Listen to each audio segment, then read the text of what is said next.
جی آج ہم پڑھیں گے جی آمریت جو ہوتی ہے اس کی خوبیاں۔ جس طرح آمریت کی خامیاں ہوتی ہیں اسی طرح اس کی خوبیاں بھی ہوتی ہیں۔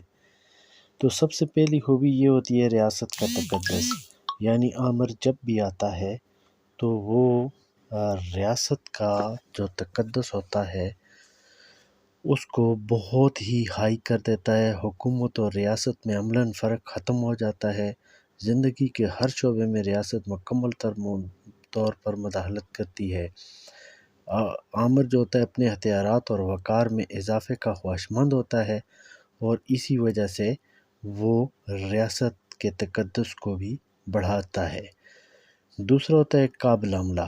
آمر جو ہوتا ہے جب بھی آتا ہے تو بڑے اچھے اور زبردست ایکسپرٹ قسم کے لوگوں کو وزیر بناتا ہے اور بڑی محنت کرتے ہیں، خصوصاً ریٹائرڈ فوجی اور ٹیکنوکریٹس اور اثر و رسوخ والے لوگ، افسر شاہی کے جو ریٹائرڈ لوگ ہوتے ہیں ان کو مقرر کرتا ہے اور اس طرح ملک بڑی ترقی کرتا ہے۔ تیسرا ہوتا ہے اقتصادی ترقی۔ آمر جو ہوتا ہے جب بھی گورنمنٹ پر قبضہ کرتا ہے تو اس کے دور میں بڑا پیسہ روپیہ لگایا جاتا ہے تاکہ لوگ جو ہیں اس کی تعریف کریں اور ترقیاتی کام بڑے زور و شور سے جاری رہتے ہیں۔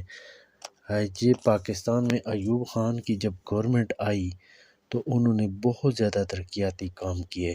یہ تربیلا ڈیم، منگلا ڈیم، اسلام آباد کو کیپٹل بنانا، ایوب میڈیکل کمپلیکس، یہ سارے اسی ہی کے کارنامے ہیں۔ تو یہ بہت زیادہ یعنی ترقیاتی کام کرتا ہے۔ دوسرا پوائنٹ ہے فوجی ترقی۔ آمر جو ہوتا ہے چونکہ فوج کے زور پر ملک پر قابض ہوتا ہے اس لیے وہ فوج کو بہت زیادہ ترقی دیتا ہے، فوج کو مضبوط بنانے کی کوشش کرتا ہے۔ بجٹ کا زیادہ حصہ مسلح افواج کی ترقی کے لیے مختص کیا جاتا ہے۔